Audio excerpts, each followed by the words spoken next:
जो मेरे साथी यहां मौजूद है,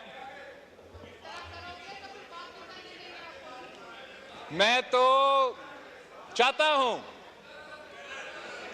कि हम मिलके order in the house, order इस तरह ना करें। सियासत अभी करें। आपके भी 6 मेंबरान ने बोलना है क्वेश्चन आवर के बाद। जमहूरी सफर नो क्रॉस में साथ चले,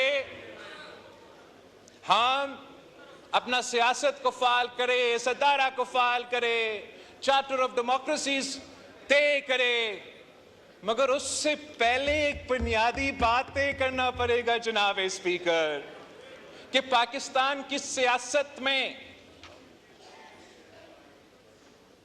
पाकिस्तान की सियासत में क्या वो जो हारते हैं वो हार मानने के लिए तैयार है और जीत को कबूल करने के लिए तैयार है, या यही सियासत रहेगा कि मैं जीता तो वाह वाह, मैं हारा तो धांधली। अगर हमने जमहूरियत को आगे लेके बढ़ना है तो अवाम के फैसले पे भरोसा करना पड़ेगा, अवाम के फैसले पे एतमाद करना पड़ेगा। मैं इस इलेक्शन में जो सियासी जमातों ने मिलकर ये इलेक्शन हमारे साथ तले, हमारे सियासी इत्तेहादी, हुकूमती इत्तेहादी और वो आजाद उम्मीदवार के भी शुक्रगुजार हूं जिन्होंने सब एक होके ये साबित कर दिया कि पाकिस्तान के अवाम इस वक्त साजिशी सियासत के साथ खड़े नहीं हैं।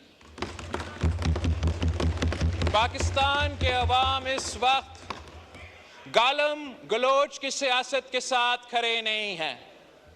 पाकिस्तान के अवाम इस वक्त कैदी नंबर 804 के साथ खड़े नहीं हैं।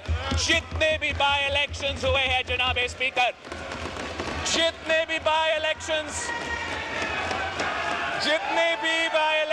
हुए हैं जनाब स्पीकर, तशरीफ रखें। जितने भी बाय इलेक्शंस हुए हैं जनाब speaker, order in the house, order in the house,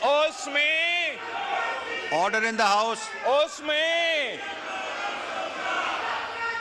ये लोग हारते हैं और इत्तेहादी जमातें जीतते हैं। ये साबित करते हैं कि पाकिस्तान के अवाम इस वक्त कहां खड़े हैं और क्यों नहीं। जब कल रात जो पूरे पाकिस्तान ने एक बयान पढ़ा है कैदी नंबर 804 का, और उस बयान में इस शख्स ने अपनी सियासत को चंपाने के लिए, अपने जाती मसले में, अपने अदालत के केसेस में रिलीफ लेने के लिए हर आईनी इदारा पे हमला किया है जनाब स्पीकर।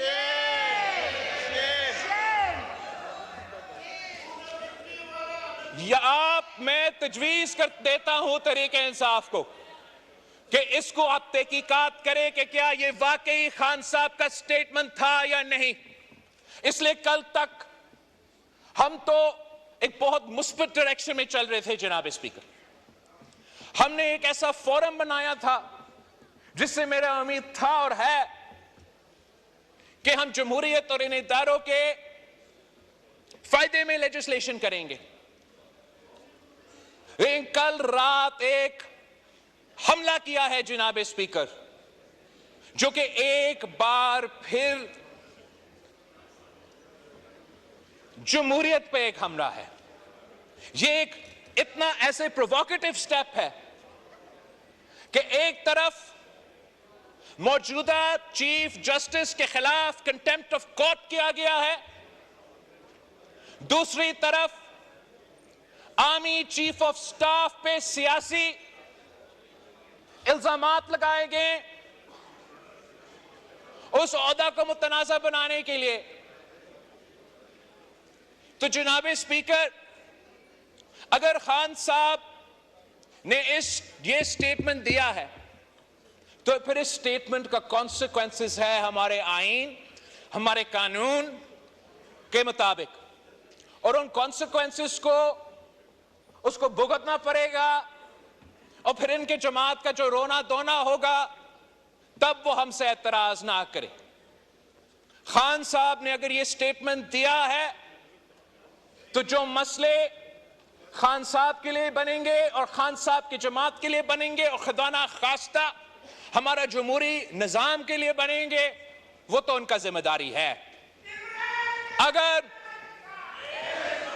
ये स्टेटमेंट खान साहब ने नहीं दिया, अगर खान साहब ने ये स्टेटमेंट नहीं दिया, तो अब फौरी कायदे हिज़्ब इख्तिलाफ या उनके पार्टी का चेयरमैन एक्सप्लेनेशन दे कि ये ट्विटर अकाउंट अली अमीन साहब चला रहा था, मरवत साहब चला रहा था। इनसे पूछे, खान साहब का इससे कोई वास्ता नहीं है। ये क्लैरिफिकेशन देना बहुत ही जरूरी है जनाब स्पीकर। ये जो इल्जामात कर लगे हैं, this is a pattern of an exercise that has been going on since the days of the no confidence motion जनाब स्पीकर। तब से जब हमने एक आईनी जमहूरी कदम उठाने की कोशिश किया कि हम वजीर आजम को ना किसी अदालत के फैसले से, ना किसी और अदारा के फैसले से, हम इसी हाउस का वोट के अदम एतमाद से घर भेजना चाहते हैं। उसी वक्त जनाब स्पीकर, कुछ इंडिविजुअल्स तो हमारे एस्टैब्लिशमेंट के इदारे में मौजूद थे और कुछ इंडिविजुअल्स जो इस सियासी जमात से ताल्लुक रखते हैं, उन्होंने मिलकर एक साजिश शुरू किया।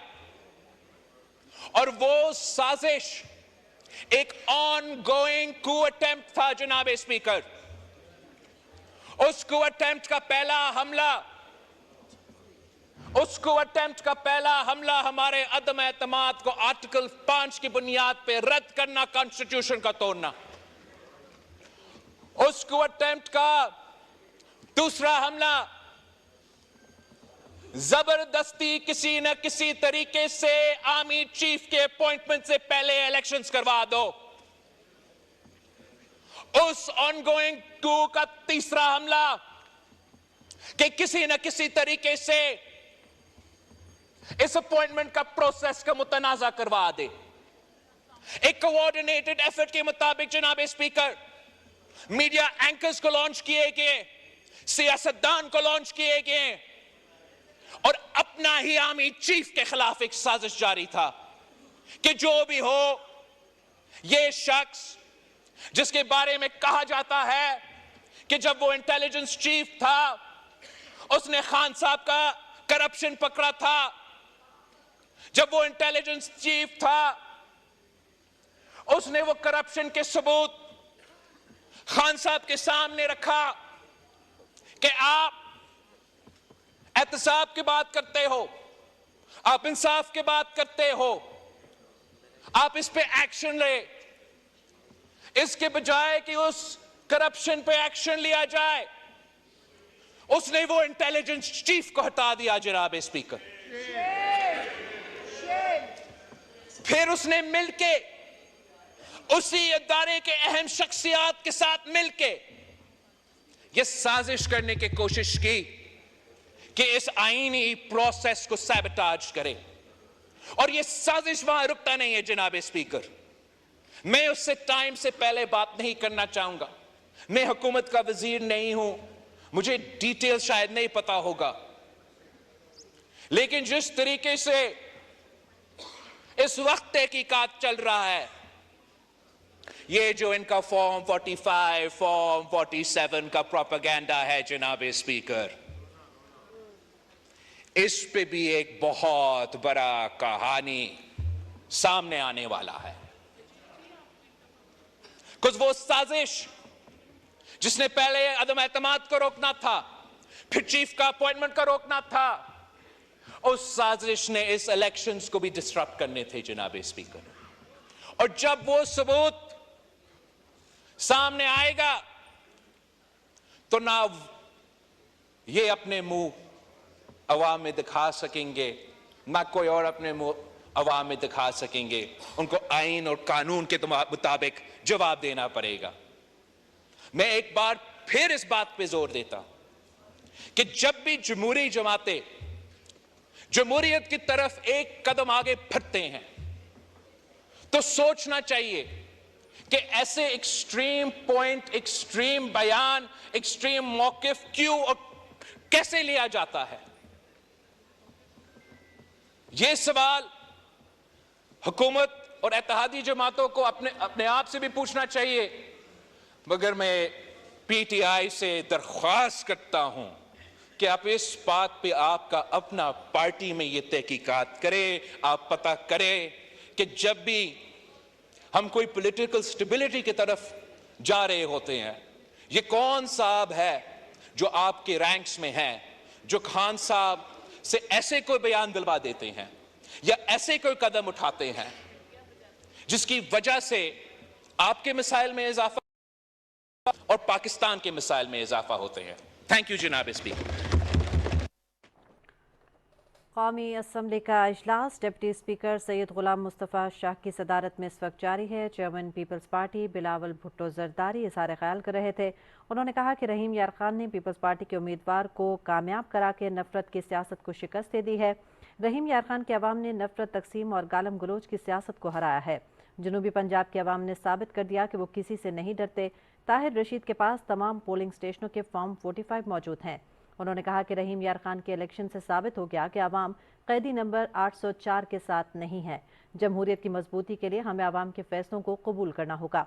उन्होंने कहा कि कल रात एक बार फिर जमहूरियत पर हमला किया गया। बानी पीटीआई ने अपने ज़ाती केसेस में रिलीफ के लिए और अपनी सियासत को चमकाने के लिए हर आईनी इदारे पर हमला किया। वजाहत की जाए कि बानी पीटीआई का ट्विटर अकाउंट कौन चला रहा है।